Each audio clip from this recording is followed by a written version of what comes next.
I knew that if I was going to ultimately carve out a role for myself in the game with the Calgary Flames, I knew that the path to doing that ran right through Dave Brown. He was, back then, probably the baddest, meanest man on the planet as far as I was concerned. And a fight, Brown and Grimson. Our first shift out there together, the puck dropped and I kind of gave him a shot with my elbow to get his attention, and he knew enough about me to know I wanted to tangle with him. I knew he was a heavy left-handed guy. That was his power hand. So I knew I needed to grab that left hand, and I couldn't find it. In the first couple of seconds of that fight, 3 lefts kind of cut the air above my head, and I was like, got to get hold of that left. I ducked. I went kind of my left hand to his left hand, so I kind of reached cross grab to his far left shoulder, and eventually got that hand. I gave a sharp tug, and I got him off balance a little bit.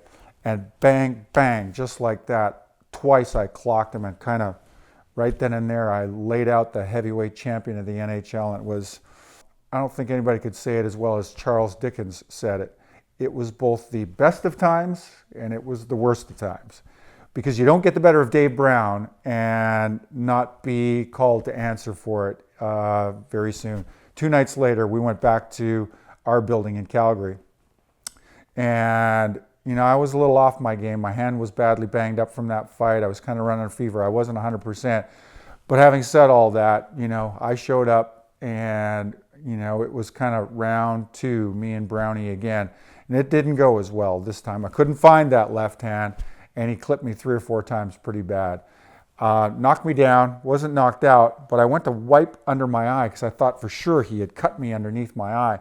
But there was no cut there. There was no blood there, which surprised me. But there was a really significant depression under my right eye. And I knew something serious, something structural, something sinister had happened there. And sure enough, he had broken my cheekbone underneath there and broken my orbital bone in several places as well. I served my major penalty for 5 minutes thinking, I got to go fight Brownie again. I got to kind of set this straight. The longer I sat there, my head gets heavier and heavier.